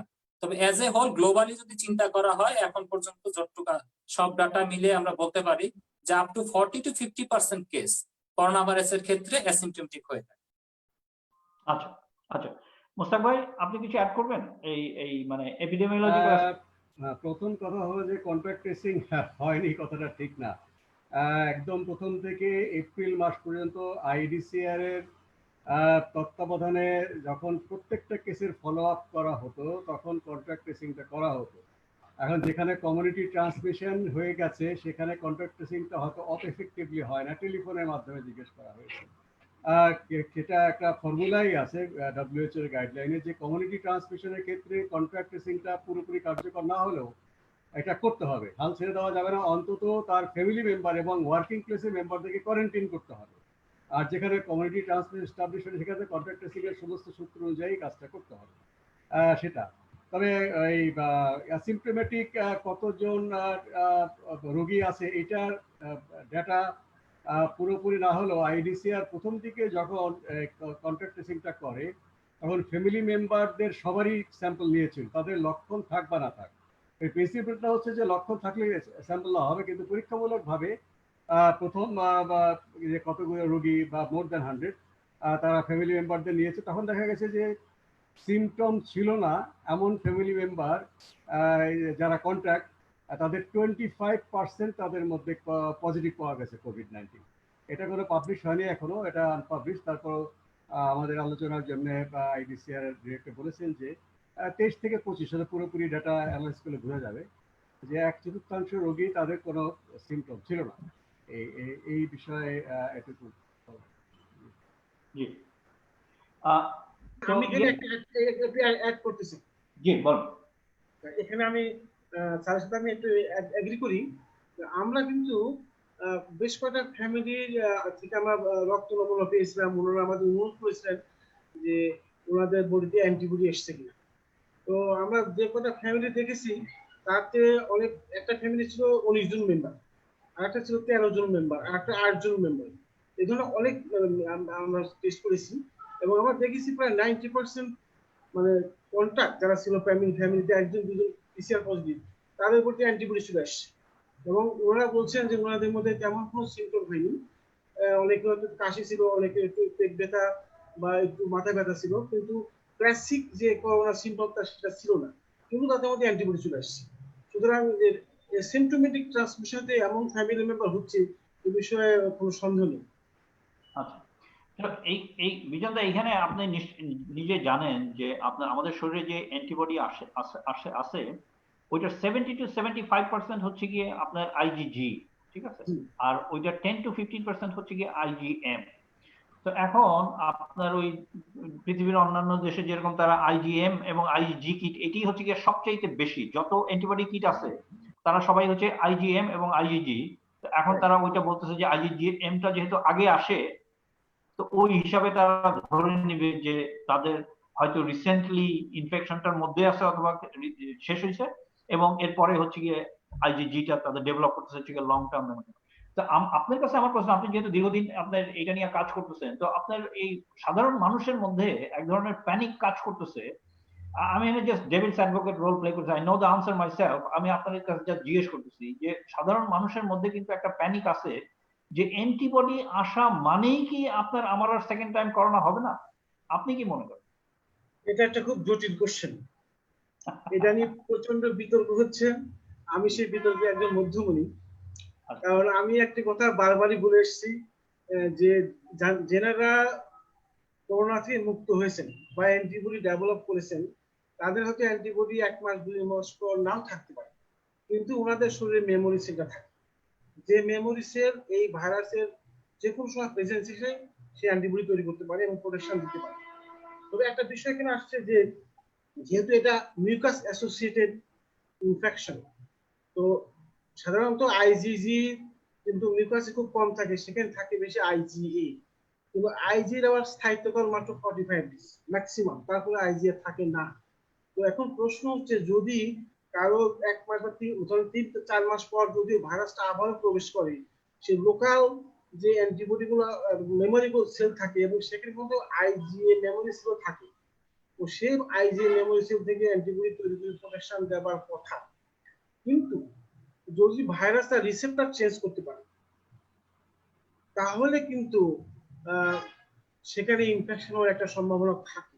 জি জি, আমি আমি ওই ওই জিনিসটা আপনার সাথে আলাপ করবো, কারণ আমি ওই জাহিদের সাথে এটা নিয়ে আলাপ করতেছিলাম যে আপনার মিউটেশন জনিত কারণে ভাইরাসের কনফার্মেশন, মানে হচ্ছে গিয়ে যে ভাইরাসের বিশেষ করে স্পাইক প্রোটিনের কনফার্মেশন চেঞ্জ হয় কি হয় না, এইটা নিয়ে আপনার ব্যাপক আলোচনা হচ্ছে। এবং গত মাসে সেল, আপনার আমাদের যে সায়েন্স জার্নাল সেলে একটা পেপার পাবলিশ হয়েছে, ওইখানে তারা দেখাইছে, জাহিদ আমি জানি না তুমি এই পেপারটা সম্পর্কে তুমি জানো কিনা, সেলে ওই পেপারে দেখাইছে যে তোমার স্পাইক প্রোটিনে তোমার ওইটা হচ্ছে গিয়ে তোমার G614 ওই মিউটেশনটার পজিশন, যে ওই G614 মিউটেশন ওই স্পাইকে হওয়াতে আমেরিকান এই পেপারটা দাবি করছে যে এই করোনা ভাইরাসের ভিরুলেন্স বেড়ে গেছে, মানে ওদের ইনফেকশন করার ক্যাপাসিটি বেড়ে গেছে। কিন্তু ইন্টারেস্টিং হচ্ছে গিয়ে যে এই স্টাডিটা তারা করছে সেল লাইনে, এটা কিন্তু কোনো হিউম্যানের না, বুঝছো? আমি জাহিদ তোমার কাছে যেটা আমি আমি জানতে চাইতেছি, আমরা আলোচনা করি যে সাধারণ মানুষ যাতে নাকি সবাই জানতে পারে, সেটা থেকে তুমি নিজেই জানো যে তোমার অ্যান্টিবডি ডিটেক্ট করে হচ্ছে গিয়ে 3 ডাইমেনশনাল স্ট্রাকচার, বুঝছো? তো এখন তোমার সিকোয়েন্স চেঞ্জ হইলে যদি তার 3 ডাইমেনশনাল স্ট্রাকচার চেঞ্জ না হয় তাইলে তাতে ভয়ের কিছু নাই, ও যত ভাইরাস সিকোয়েন্স চেঞ্জ করুক এটাতে তোমার কিছু যায় আসে না। কিন্তু হ্যাঁ, এরকম হয় যেরকম ইনফ্লুয়েঞ্জার ক্ষেত্রে যে তোমার মিউটেশনের জন্য ওর কনফার্মেশন চেঞ্জ হয়েছে, সেই জন্য দেখো যে আমরা প্রতি বছর আমাদেরকে তোমার ইনফ্লুয়েঞ্জার ভ্যাকসিন নিতে হয়, ঠিক আছে? তো এইটা কিন্তু করোনার ক্ষেত্রে এখনো দেখানো হয় না। এবং আরো ইন্টারেস্টিং কথা হলো গিয়া যে যেই এই যে G614 যে মিউটেশন, এইটা সারা পৃথিবীতে যে করোনা ভাইরাসের ইনসিডেন্সের রেট, এইটার 78% মানুষ হচ্ছে গিয়ে 78%, বুঝো এটা মানে অলমোস্ট 80% মানুষ হচ্ছে গিয়ে এই মিউটেশনটা ক্যারি করতেছে, এই ভাইরাসটা, বুঝছো? আর 20% মানুষ হচ্ছে গিয়ে তোমার অরিজিনাল যে ভাইরাস ওরা চায়নাতে পাইছিল সেইটা ক্যারি করতেছে। তো এখন তুমি তো মানে এই পার্সপেক্টিভে মানে তোমার কি ধারণা যে তোমার ভাইরাস, তোমার কি ধারণা যে তোমার কনফার্মেশন চেঞ্জ কইরা যদি নতুন কোনো কনফার্মেশন নেয় তো ওই ক্ষেত্রে তোমার অ্যান্টিবডির কোনো মেমোরি থাকবে না, তোমার ভ্যাকসিন কাজ করবে না, মানে এটা তো একটা একটা ডুমসডে সিনারিও। তো তুমি কি মনে করো? জি, তার আগে একটু আমি আগের প্রসঙ্গে একটু বলে নিই যে আমি কিন্তু আসলে বলিনি যে কন্ট্যাক্ট ট্রেসিং হয়নি। আমি বলেছি কন্ট্যাক্ট ট্রেসিং যেই মাত্রায় হওয়া প্রয়োজন ছিল সেই মাত্রায় হয়নি। কারণ আমি আমার পরিচিত আমার চিকিৎসকদের মধ্যেই কম করলেও 20-25 জন চিকিৎসকের সাথে কথা বলে জেনেছি যে আপনাদের কন্ট্যাক্ট ট্রেসিং জিনিসটা, কন্ট্যাক্ট ট্রেসিংটা কিন্তু একটা রোগীকে শুধু ফোন করে জিজ্ঞেস করা না যে আপনি কোথায় গিয়েছিলেন গত 14 দিনের মধ্যে, কি খেয়েছেন, ঘরে ছিলেন না বাইরে ছিলেন, শুধু তা না। আপনারা আমাদের স্যার আরো ভালো করে জানেন যে দুনিয়ার যত জটিল কাজ আছে কন্ট্যাক্ট ট্রেসিং কিন্তু খুবই জটিল এবং বিশেষায়িত একটা কাজ। ইভেন্ট আপনার অভিজ্ঞ এপিডেমিওলজিস্টদের জন্য এটা একটা চ্যালেঞ্জিং ব্যাপার। সেই জিনিসটা আমাদের হয়নি, আমি সেটা বলছিলাম। এখন আসেন মিউটেশনের ব্যাপার। দেখেন এই ভাইরাসটাই আসলে ওই আয়নাবাজির আয়নার মতো ঘন ঘন রূপ পরিবর্তন করে। আর যেটা বা যে মানুষ ঘন ঘন রূপ পরিবর্তন করে তাকে কিন্তু যেমন চিনতেও সমস্যা, তাকে ধরে রাখতেও সমস্যা। এবং আপনারা জানেন যে আরএনএ ভাইরাস গুলো স্বাভাবিকভাবে এই যে মিউটেশনের হারটা সবসময় বেশি থাকে। এখন সমস্যা হলো কি, যদি দেখেন মিউটেশনের হার বেশি থাকে দেখেই কিন্তু আমরা যে কোনো ভ্যাকসিন ডেভেলপ করার জন্য বা মনোক্লোনাল অ্যান্টিবডি ডেভেলপ করার জন্য আমরা জেনোম সিকোয়েন্সের, সহজভাবে বলতে গেলে আমরা জেনোম সিকোয়েন্সের এমন একটা প্যাটার্ন নেই, এমন একটা অংশের সিরিয়ালটা নেই যে সিরিয়ালটা আপনার যেখানে আপনি মিউটেশন হওয়ার সম্ভাবনা সবচেয়ে কম। হবে না যে এরকম কিন্তু কোনো গ্যারান্টি আমি দিতে পারবো, কেউ দিতে পারে না। কিন্তু বেছে বেছে সেই সিকোয়েন্সটাই নেওয়া হয় যেটা যেমন নর্মালি দেখা যায় যেগুলো সারফেসের প্রোটিন থাকে সেগুলো মিউটেশন বেশি হয়, যেগুলো ভিতরের দিকে নিউক্লিওপ্লাস্টিডের ভিতরে থাকে সেখানে আপনি মিউটেশন কম হয়। তো এখন পর্যন্ত আপনি একটা স্টাডির কথা বলেছেন এবং এই স্টাডিতেই কিন্তু বলা আছে এটা সেল লাইন কালচারের মধ্যে দেখা হয়েছে, এখনো হিউম্যান বডিতে দেখা হয়নি। তবে অ্যাজ এ হোল এখন পর্যন্ত আমার জানা মতে এরকম কোন স্টাডি হয়নি বা যে এমন কোন, এখন পর্যন্ত কিন্তু কয়েক হাজার আপনার জেনোম সিকোয়েন্সিং হয়েছে, বাংলাদেশে প্রায় 100 খানিক হয়েছে, কিন্তু অন্যান্য দেশ সারা ওয়ার্ল্ডে কিন্তু প্রচুর পরিমাণে জেনোম সিকোয়েন্সিং হয়েছে। সেখান ক্ষেত্রে কিন্তু এখন পর্যন্ত ওরকমের কোন কনক্লুসিভ আপনি কোন সিদ্ধান্তে আসা যায়নি যে এই মিউটেশনটার কারণে এই করোনা কোভিড এই SARS-CoV-2 আপনার ভিরুলেন্স কমে গিয়েছে বা বেড়ে গিয়েছে। আপনি যেটা বললেন এটা একটা স্টাডি, তবে আমি মনে করি না যে এখনো এই মিউটেশনটা ওই রকমের ভয়ঙ্কর কোনো পর্যায়ে যায়নি যেটার কারণে আপনার ভিরুলেন্স কম বেশি হতে পারে। কারণ এটা কিন্তু একটা আতঙ্কের ব্যাপার, কারণ যেটা বলছিলেন যে মিউটেশন হলে তো আমার ভ্যাকসিন আবিষ্কার করেও লাভ নেই। এবং এই দেখেন আরএনএ ভাইরাসের এগেইনস্টে ভ্যাকসিন তো এই কারণেই তৈরি করা কঠিন। এই কারণ কিন্তু এইটাই যে তার আমরা অন্যান্য ভ্যাকসিনের ক্ষেত্রে যেমন হেপাটাইটিস বি একটা ডিএনএ ভাইরাস, আমি তার সারফেস প্রোটিনটা ডিটেক্ট করলেই আমি একটা ভ্যাকসিন বানাতে পারি। এই জন্য ভ্যাকসিন বানাতে যে কিন্তু অসুবিধাগুলো এই কারণেই হচ্ছে যে সায়েন্টিস্টদের এমন একটা আপনি সিকোয়েন্স আপনি ডিটেক্ট করতে হচ্ছে, সিলেক্ট করতে হচ্ছে যাতে মিউটেশন যাতে না হয় বা হলেও একেবারে কম সম্ভাবনা। তবে মিউটেশন সবসময় হচ্ছে, আপনি যেটা বলেছেন যে এখন পর্যন্ত এমন কোনো মিউটেশনের খবর পাওয়া যায়নি যে কারণে আপনার আকাশ পাতাল পার্থক্য হতে পারে এই ভিরুলেন্সের ক্ষেত্রে। জি, alright, thank you very much Zahid. আমি মোস্তাক ভাইয়ের কাছে ফিরে আসি আবার। মোস্তাক ভাই, এই যে বাংলাদেশে আপনার এই এখন যে আপনার কিউপিসিআর টেস্টকে আরো এক্সপান্ড করার চিন্তা ভাবনা করা হচ্ছে, আপনার সবার কাছে পৌঁছে দেওয়ার যে আপনার চিন্তা ভাবনা করা হচ্ছে, তো একজন এপিডেমিওলজিস্ট হিসেবে আপনি এটা কিভাবে দেখতেছেন? এটা একটা আমাদের নতুন পরিস্থিতি।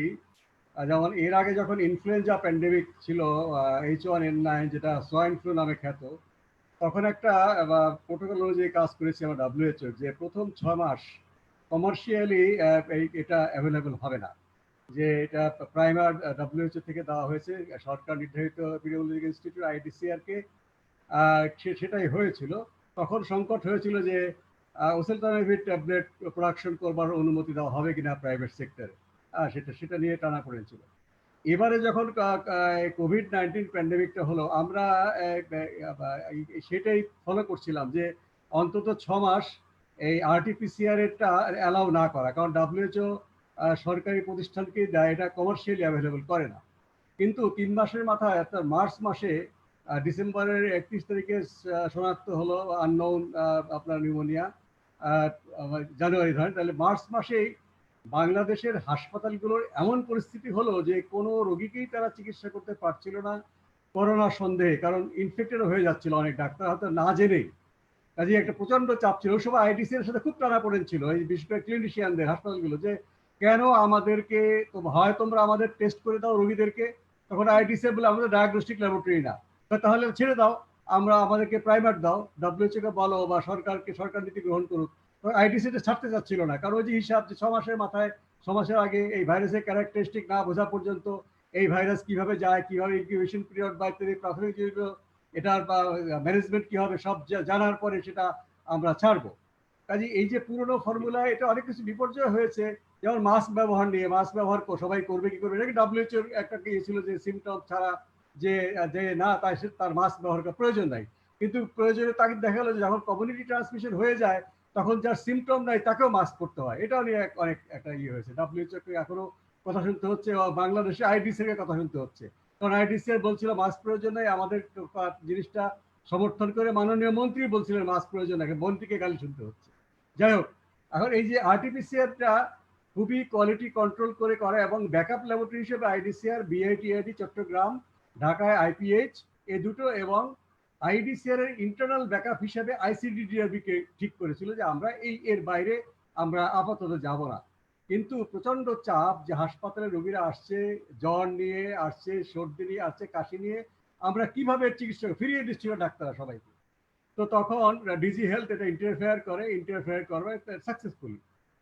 তারা অতি অল্প সময়ে অনেক আরটিপিসিআর মেশিন করেছে, কিন্তু এখন আবার তাদের কথা, এখন একটা বন্ধু রাষ্ট্র তারা আরটিপিসিআর দিতে চায় তাদের দেশে, এখন হয়তো প্রয়োজন নেই বা রিপ্লেস করবে। এখন আর ডিজি হেলথের তারা কি বলছে, অফিসিয়াল না আনঅফিসিয়ালি শুনছি যে আমাদের পিক পয়েন্ট চলে গেছে, এখন করোনা চলে যাচ্ছে, এখন এত আরটিপিসিআর দিকে কি হবে। কিন্তু অলরেডি ঘোষণা করেছে প্রত্যেকটা জেলাতে আরটিপিসিআর এস্টাবলিশ করা হবে, প্রত্যেকটা মেডিকেল কলেজে, নতুন মেডিকেল কলেজ প্রাইভেট এবং গভর্নমেন্ট আরটিপিসিআর দেওয়া হবে। তাহলে তো সেই বন্ধু রাষ্ট্র দিতে চায় প্রায় 250 থেকে 300 আরটিপিসিআর হলে চলে যায়। এটা নেওয়ার বিষয়ে তাদের গড়িমসি। আর শোনা যাচ্ছে যে তারা কিনতে আগ্রহী অন্য দেশ থেকে, কিনলে তো কেনাকাটার বিষয়ে অন্য অ্যাডভান্টেজ আছে, বিনা পয়সা পেলে তো সেই অ্যাডভান্টেজ থাকে না। এনিওয়ে, তো সেই এখন আরটিপিসিআর তো হচ্ছে ভালো কথা, ল্যাবরেটরির সংখ্যা বেড়েছে, টেস্টের সংখ্যা কম কেন? খুব জাস্টিফাইবলি প্রশ্ন করেছে সাংবাদিকরা, আপনাদের আরটিপিসিআর ল্যাবরেটরির সংখ্যা বেড়েছে অনেক ভালো, টেস্টের সংখ্যা কমে যাচ্ছে কেন? এই ব্যাখ্যাটা কি? আরটিপিসিআর ল্যাবরেটরি করার পাশাপাশি আরটিপিসিআর ল্যাবরেটরি চালাবার জন্য দক্ষ জনবল দরকার, লজিস্টিক্যাল সাপোর্ট দরকার। তাহলে কিন্তু তাদের পূর্ণ যে ক্ষমতাটা, সেই ক্ষমতা প্রয়োগ করে তারা আরটিপিসিআর এখন যে ক্যাপাসিটি আছে তার ডাবল, এমনকি ট্রিপল করতে পারবে। এটা কোয়ালিটি কন্ট্রোলটা খুব দরকার। আইডিসিআর এর 1% পজিটিভ যেসব রোগী হবে তার শতকরা 1 ভাগ স্যাম্পল দেওয়ার কথা ইয়েতে আইডিসিআর কে, এবং নেগেটিভ স্যাম্পলের শতকরা 1 ভাগ, সেটিও কিন্তু ঠিকমতো দেওয়া হচ্ছে না। আইডিসিআর কে প্রত্যেকটা পজিটিভ এবং নেগেটিভ রোগীর ডিটেইল তাদের হিস্ট্রি যে ডেটা পাচ্ছেন না, বলছে ডেটা কেন পাচ্ছেন না? এপ্রিল মাস পর্যন্ত আইডিসিআর প্রত্যেকটা রোগীকে ফলো আপ করতো, টেলিফোনে ডেইলি তাকে ফলো আপ করা হতো, তার রোগের যে অগ্রগতি যারা প্লাস তার ডেটাটা কমপ্লিট করতে। ডাব্লিউএইচও যে ফরম্যাটটা আছে ফার্স্ট 100 কেসে, সেটা পুরোপুরিভাবে ফিল আপ করার দায়িত্ব প্রাপ্ত ছিল আইডিসিআর। মে মাস থেকে ডিজি হেলথের দায়িত্বটা নিয়ে নিল যে আমরা স্যাম্পল কালেকশন করবো, ভালো কথা, তাহলে স্যাম্পল কালেকশন করে যারা অন্তত পজিটিভ হবে সেই ডেটাটা আইডিসিকে দেওয়া উচিত। তারা টেলিফোন করে ফলো আপ করবে রোগীদেরকে, তাদের হাসপাতাল যাওয়া দরকার হাসপাতাল ব্যবস্থা করবে, অ্যাম্বুলেন্সের ব্যবস্থা করবে, তাদের কন্ট্যাক্ট ট্রেসিং করবে, যদি ফিজিক্যালি যাওয়া সম্ভব না হয় টেলিফোনের মাধ্যমে করবে। সেটাও কিন্তু মে মাস থেকে বলতো, ডক্টর জাহিদ যে বলেছেন সেটা কিন্তু এপ্রিল মাসের কথা। মে মাস, জুন মাস, জুলাই মাস কোনো কন্ট্যাক্ট ট্রেসিং করা হচ্ছে না। যেদিন থেকে ডিজি হেলথ এটা নিয়েছে সেই দিন থেকে কিন্তু রোগীর ট্রেসিংই তো করা হচ্ছে না। এত রোগী হয়েছে, রোগী খুঁজে পাওয়া যাচ্ছে না। রোগীরা সোশ্যাল স্টিগমার ভয়ে তারা ভুল টেলিফোন নাম্বার দিয়েছে, ঠিকানাটা দেয় নাই যে আপনার রেড জোন ঘোষণা করবেন, জিও ম্যাপিং করবেন, লেখা আছে অমক ঢাকা, ঢাকার কোন এলাকা সেটা বলছে না, মিরপুর বলা আছে, কোন সেকশন বলা হচ্ছে না, ঢাকার বাইরের থেকে রোগী আসছে বলতেছে ঢাকা, কিন্তু সে ঢাকার বাইরের রোগী। কাজে যখন এটা আইডিসিআর প্রত্যেক রোগীকে ফলো আপ করতো তখন কিন্তু এই ঠিকানার সংকটটা কম ছিল, একেবারে ছিল না তা না, টেলিফোন নাম্বার বের করা যেত। কাজে এই জিনিসগুলো কিন্তু ডেটার সংকট হয়েছে এই কারণে, এবং কন্ট্যাক্ট ট্রেসিং করা যাচ্ছে না, রোগীর ফলো আপ করা যাচ্ছে না, এইগুলো এখন জোনিং করার মাধ্যমে আবার এটাকে আবার ডিসিপ্লিন করার চেষ্টা করা হচ্ছে। মোস্তাক ভাই, আমার এই ক্ষেত্রে আমার একটা খুব বার্নিং যে প্রশ্ন, সেটা হচ্ছে গিয়ে যে আপনারা যেটা শুরু করছিলেন ইয়েতে আইডিসিআর এ, তো এই যে আপনার টাকা নিয়ে আপনার এই করোনা এই আরটিপিসিআর কে জায়গায় ছড়াই দেওয়া এবং লো কোয়ালিটির আরটিপিসিআর, আপনার এই যে খেলা বাংলাদেশে চলতেছে, এইটা সম্পর্কে আপনি কি বলেন? এইটা কি কোন আপনার যেই দেশে আইনের শাসন আছে, এটা কি সেই রকম কোন দেশের কার্যকলাপের নমুনা? যে আপনি আপনি আমি যেটা যে আমার একটা সহজ প্রশ্ন, সেটা হচ্ছে কি যে আপনি কি পৃথিবীতে এমন কোন দেশের এক্সাম্পল দিতে পারবেন যারা টাকা নিয়ে কিউপিসিআর করতেছে? সেটা আমার জানা নেই।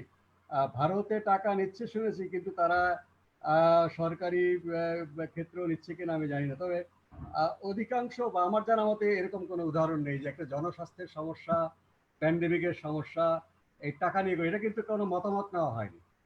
যে পরামর্শ কমিটি বা এপিডেমিওলজিস্টরা তারা কিন্তু বলেনি, এবং আমি তো প্রকাশ্যে গণমাধ্যমে বলেছি যে এটা মহামারীর সময় জনগণের অধিকার, তিনি যে সংক্রমিত হচ্ছেন একজন মানুষ, not due to his or her fault, এটা এটা এই যে ফল্টটা হচ্ছে সারা দেশের ফল্ট বা সরকারের ফল্ট, পাবলিক হেলথ সিস্টেমের ফল্ট, তাকে চিকিৎসা করে ভালো করার দায়িত্ব রাষ্ট্রের। এখানে সেই সম্পদের এমন বাংলাদেশ এত গরিব হয়ে যায়নি যে আমরা এই টাকাটা জোগাতে পারবো না, অনেক খরচ হচ্ছে। কাজে এটা কিন্তু আমাদেরকে করোনা মোকাবেলায় বাধা সৃষ্টি করে, তাই হচ্ছে দেখুন হঠাৎ করে ড্রপ করেছে। এটা একটা 1 নম্বর কারণ না হয়, প্রথম দিকে কিটের সংকট ছিল, কিট আমদানি নিয়ে ঝামেলা ছিল, সেটা অবশ্যই এখন সমস্যা কেটে গেছে, কিন্তু ওই জায়গাটা কিন্তু এখনো যায়নি যে আপনার যে 2 তারিখ পর্যন্ত যে আপনার রোগী নমুনা সংগ্রহ করার যে সংখ্যাটা ছিল, তো সেখানে ধীরে ধীরে সেখানে যাচ্ছে। কাজে এই আর কোয়ালিটি কন্ট্রোল, দেখুন এই যে বুথের মাধ্যমে স্যাম্পল কালেকশন, এটা আইডিসি একদম পছন্দ করেনি। তারা বলেছে যে বুথের মাধ্যমে স্যাম্পল কালেকশন হলে তো সংক্রমণটা ছড়াবে পাবলিক প্লেসে, আমাদেরকে জনবল দিন, আমরা বাড়ি বাড়ি গিয়ে স্যাম্পল সংগ্রহ করছি। ঢাকা শহরে আইডিসিআর আর সিভিল সার্জন অফিস তারা জেলায় জেলায় করছে, বড় বড় শহরে সিভিল সার্জন অফিস থেকে করছে, চিটাগাং সিভিল সার্জন অফিস থেকে করছে। সেক্ষেত্রে জনবল দিন, আমাদের মেডিকেল টেকনোলজিস দিন, আমাদেরকে ডাক্তার দিন, আমাদেরকে ভলান্টিয়ার দিন, আমরা তাদেরকে বাড়ি বাড়ি গিয়ে স্যাম্পল কালেকশন করবো। কিন্তু এখন বোঝা গেল যেই না আপনার মে মাসে ডিজি হেলথ নিয়ে গেল স্যাম্পল কালেকশনের ভার, তার পরদিনই কিন্তু জেকে দিয়ে দেওয়া হলো। এই যে আপনার রিজেন্ট হাসপাতাল, তাদের দায়িত্ব ছিল চিকিৎসা করার, তাদেরকে স্যাম্পল কালেকশন করার দায়িত্ব কেন দেওয়া হলো আমরা জানি না। স্যাম্পল কালেকশন করতে পারে তারা যাদের ল্যাবরেটরি আছে, রিজেন্ট হাসপাতাল ল্যাবরেটরি নাই, তারা যদি আরটিপিসিআর নিয়ে আসতো তাহলে তো একটা যুক্তি ছিল যে আমরা হ্যাঁ তাদের আভ্যন্তরীণ পেশেন্টদের চিকিৎসা করবার জন্য, সেখানে তো তারা করোনা পজিটিভ না হলে রোগীকে নিচ্ছিল না তারা। আর যারা ভর্তি হয়েছিল আইসোলেশন ওয়ার্ডে, তাদের করোনা টেস্ট করবে যেত আইডিসিআর স্যাম্পল পাঠাতো।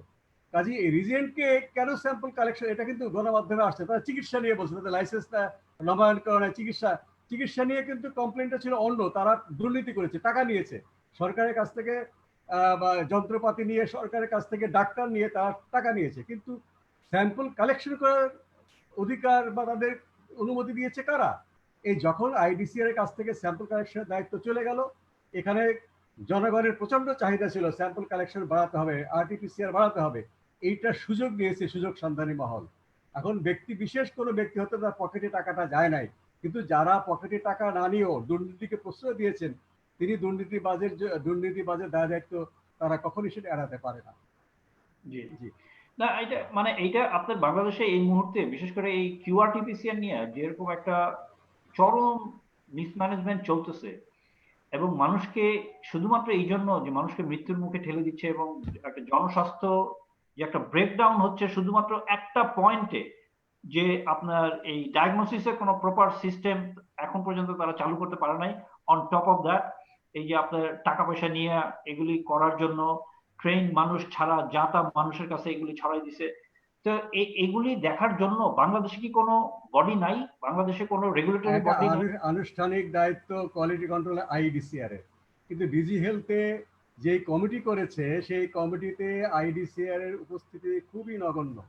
এটা সোললি আইডিসিআর এর নেতৃত্বে হওয়ার কথা। আমরা এটাও বলেছি যে আপনারা কমিটির প্রধান হন ডিজি অফিসের, কিন্তু সেক্রেটারিয়েটটা আইডিসিআর এ থাকুক, নাহলে কোয়ালিটি কন্ট্রোল হবে না। এমন একটা ভাব দেওয়া হলো আইডিসিআর এর কাছে গেলে এই টেস্টিং এর ফ্যাসিলিটিস বাড়বে না, তারা খুবই কনজারভেটিভ হবে না, তারা ঢালাওভাবে এই যে মেডিকেল টেকনোলজিস্ট ছাড়া কিভাবে স্যাম্পল কালেকশন হয়, যে কেজি শুনেছি তারা কে করছে বলে স্বল্পস্থায়ী ট্রেনিং দেওয়া হয়েছে, তারা কারা বলে নার্স, কোন জায়গায় কাজ করেছে সেই নার্স তারা বলতে পারে না।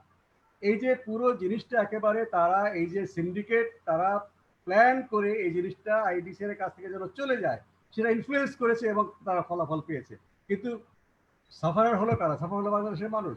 এখনো সময় আছে যে এই যে ল্যাবরেটরি সংক্রান্ত যতগুলো কোয়ালিটি কন্ট্রোলের কমিটি যারা চেয়ারম্যানশিপ করবে করুক, কিন্তু মেম্বার সেক্রেটারিয়েটটা আইডিসিআর এ ফিরিয়ে আনা হোক, আইডিসি কে দেওয়া হোক, তাহলে ইউ ক্যান মেক লায়াবল যে আইডিসিআর এর ম্যান্ডেট ল্যাবরেটরির সমস্ত কোয়ালিটি কন্ট্রোল করার দায়িত্ব তাদেরকে ধরতে পারবে না। এখন ধরতে গেলে কিন্তু তারা আইডিসিআর দায়িত্ব বলতে পারবে আমাদের কাছে দায়িত্ব নাই, আমাদের কাছে স্যাম্পল পাঠাচ্ছে না, আমাদের কাছে ডেটাও পাঠাচ্ছে না, সব চলে যাচ্ছে অন্য জায়গায়, যারা এটা প্রপারলি প্লেস করছে না। আইডিসিআর ওয়েবসাইটে দেখবেন ঢাকা শহরে কোন মহল্লায় কত রোগী, আপনি টোটাল যদি প্লাস করেন সেই সংখ্যাটা কিন্তু টোটাল ঢাকা শহর রোগীর থেকে প্রায় 1 লাখ কম।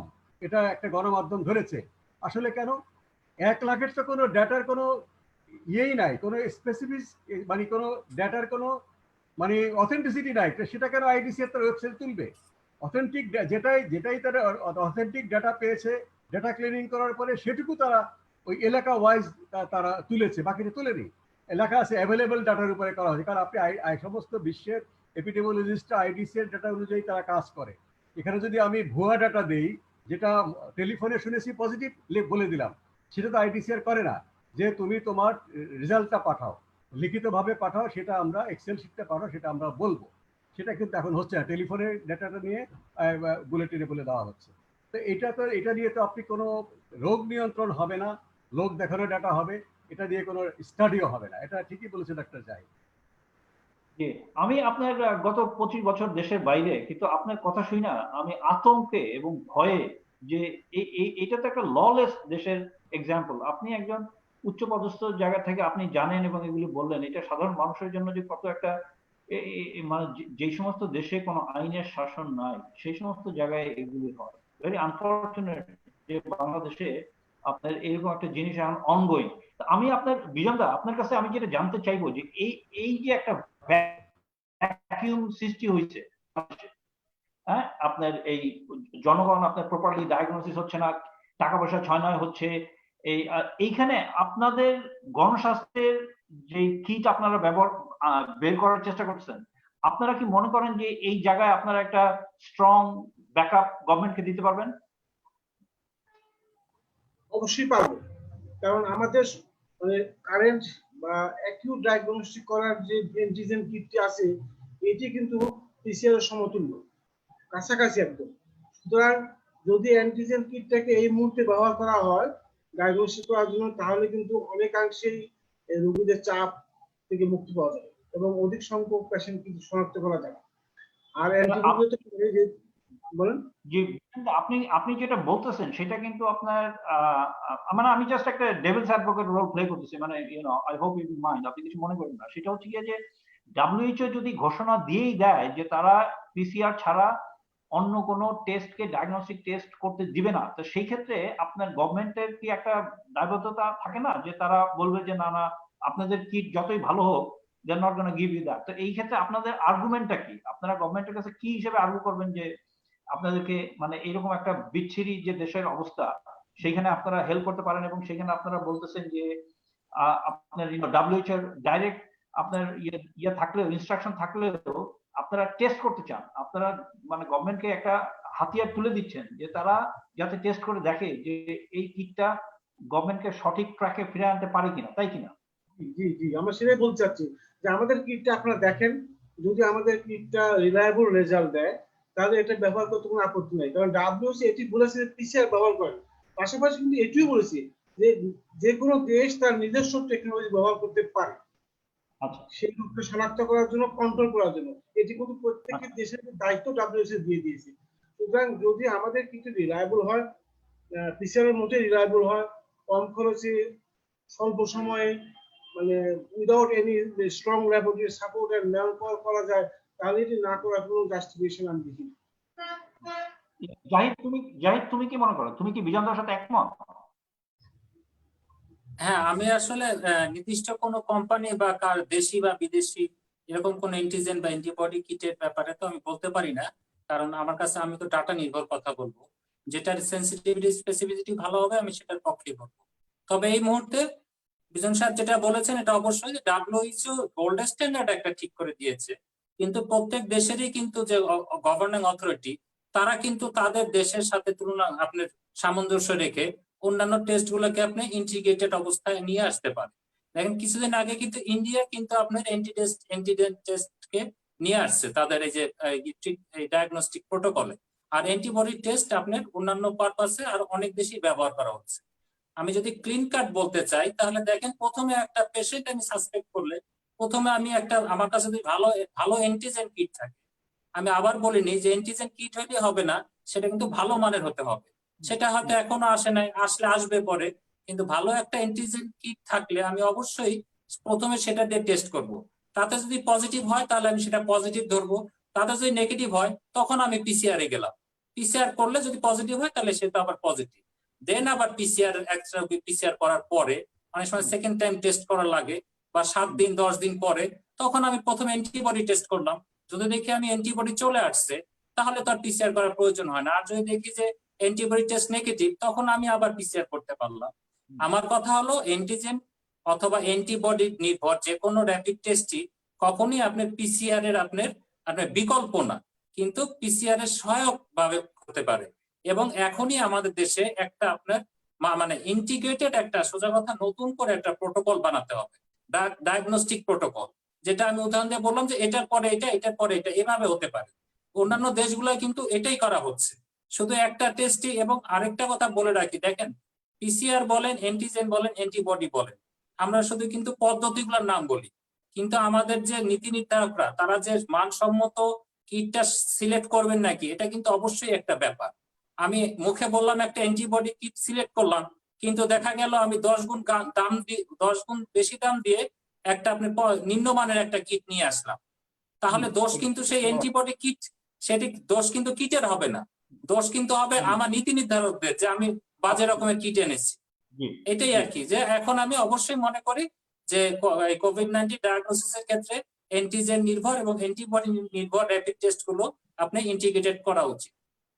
মোস্তাক ভাই, আপনার মানে গভর্নমেন্টের পক্ষ থেকে আপনারা কি আপনার এই পলিসি মেকিং এ সাহায্য করতে পারেন, যাতে নাকি আপনার গণস্বাস্থ্যের যদি যদি তারা তাদের রিকোয়ারমেন্ট ফুলফিল করে, কথার কথা তাদের সেন্সিটিভিটি স্পেসিফিসিটি দুটোই যদি আপনার ইন্ডিপেন্ডেন্ট বডি টেস্ট করে ভালো পায়, তখন আই আই আপনাদের যে অর্গানাইজেশন সে তারা কি ভূমিকা রাখতে পারে? এক্ষেত্রে তো এটা মূল ভূমিকা পালন করবে ডিজি ড্রাগ অ্যাডমিনিস্ট্রেশন, আইডিসিআর এর এক্সপার্টদের অপিনিয়ন তো নিয়েছে। অ্যান্টিবডির বিষয়ে তো যে মানদণ্ড সেটা বলা হয়েছে, তবে দ্যাট ইজ ফর সেরো সার্ভেলেন্স, সেটা পেশেন্ট ডায়াগনোসিস ব্যবহার হবে না। তবে অ্যান্টিজেনের বিষয়ে রিসেন্টলি মিটিং হয়েছে, সেখানে আইডিসিআর এর প্রতিনিধি গিয়েছিল।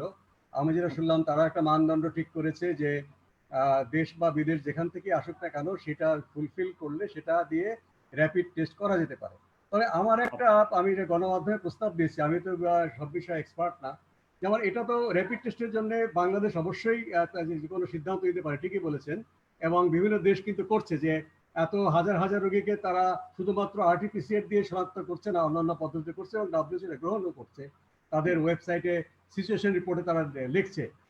আরেকটা হচ্ছে যে ক্লিনিক্যালি আমাদের ক্লিনিশিয়ানরা এমন কোনো পদ্ধতি বের করা যায় কিনা, যেমন চেস্ট এক্সরে, আমাদের এখানে তো সিটি স্ক্যান সবাইকে করা যাবে না, বা চীনের উহানে তারা সিটি স্ক্যান করে দ্রুত শনাক্ত করতে পারতে যায়, বাইলেটারাল নিউমোনিয়া হলে তারা করোনা পজিটিভ, কারণ আরটিপিসিআর কয়েক ঘন্টা লাগে, 6-7 ঘন্টা বা 5 ঘন্টা লাগে।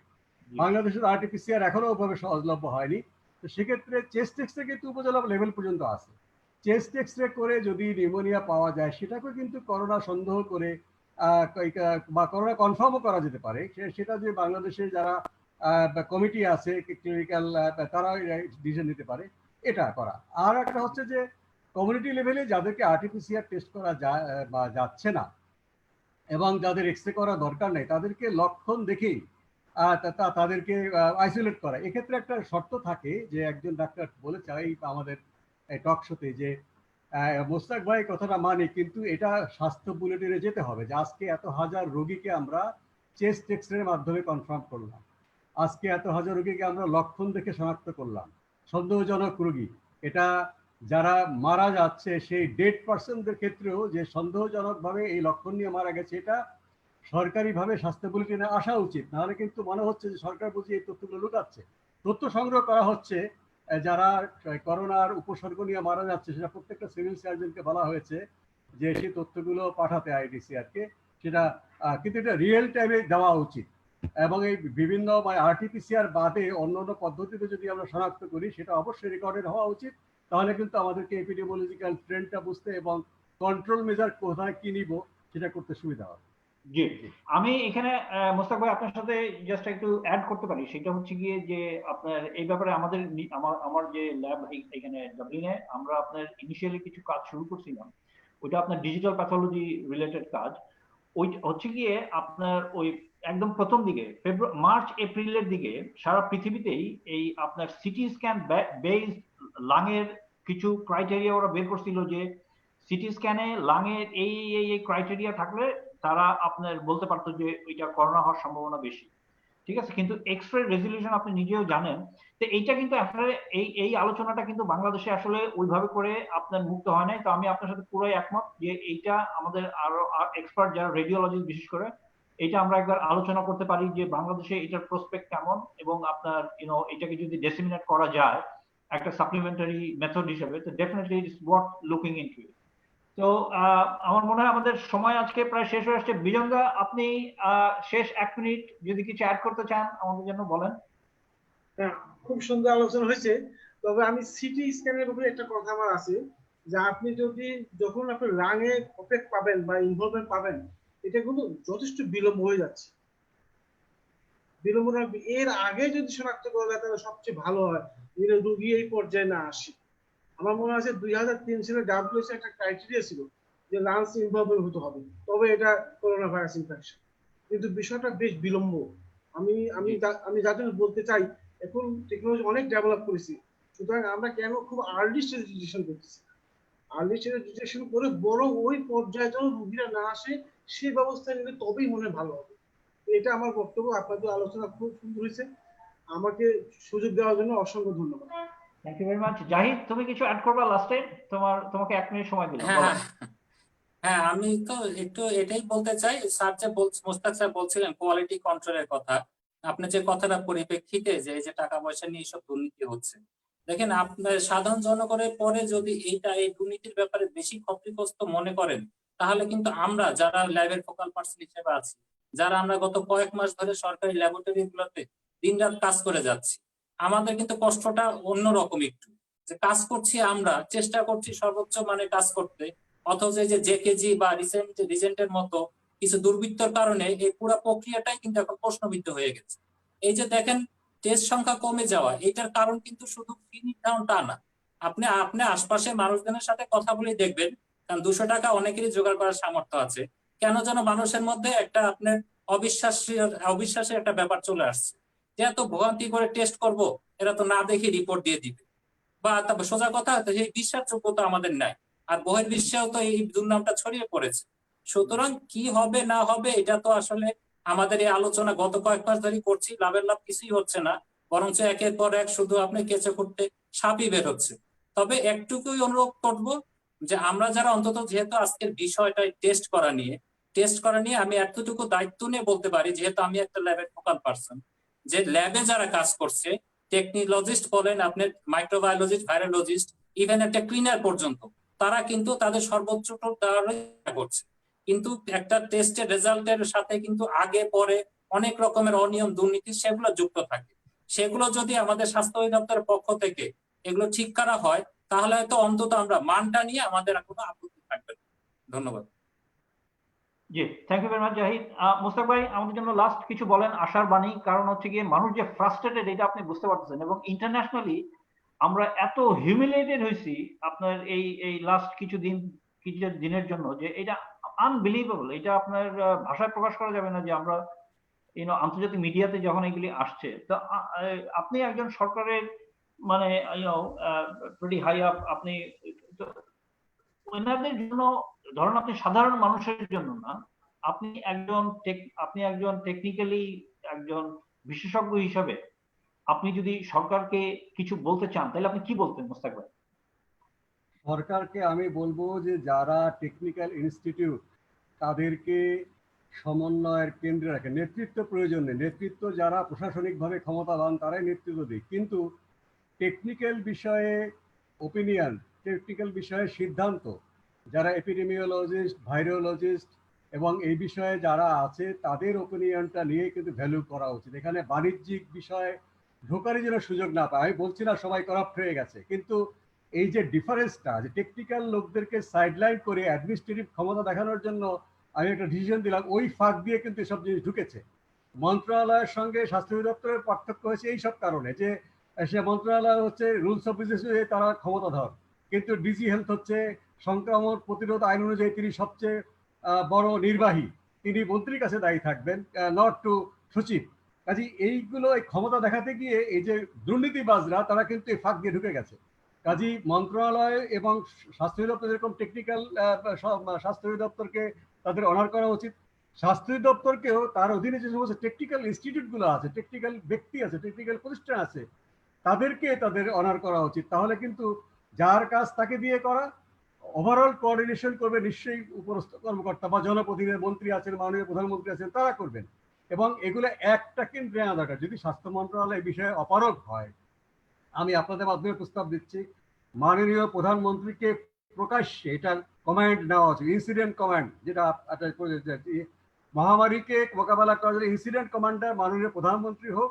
তাহলে হবে কি, হয়তো যদি ভুলও হয় দ্রুত কারেকশন করা যাবে। কিন্তু এখন তো সিদ্ধান্তহীনতা হলো অধিকাংশ, আর সিদ্ধান্ত যা হচ্ছে ভিন্ন কনসিডারেশন, বলারও জায়গা নেই। যেরকম একটা সিঙ্গেল কমান্ড হোক, এবং আমাদের বাংলাদেশের ন্যাশনাল রেসপন্স প্ল্যানও তাই বলা আছে মহামারীর সর্বশেষ পর্যায়ে কমিউনিটি ট্রান্সমিশন হলে প্রধানমন্ত্রীর দপ্তর হবে, দে উইল টেক কমান্ড। সেটা হোক, তাহলে অন্তত আমরা সমাধান করবার একটা রাস্তা খুঁজে পাবো। ধন্যবাদ। অলরাইট, তো থ্যাংক ইউ ভেরি মাচ আপনাদের সবাইকে। স্বাস্থ্য ব্যবস্থা উন্নয়ন ফোরামের পক্ষ থেকে আমি ধন্যবাদ জানাচ্ছি ডক্টর মোস্তাক হোসেন, ডক্টর বিজন কুমার শীল এবং ডক্টর জাহিদ রহমান। আপনাদেরকে অসংখ্য ধন্যবাদ। Thank you. আসসালামু আলাইকুম।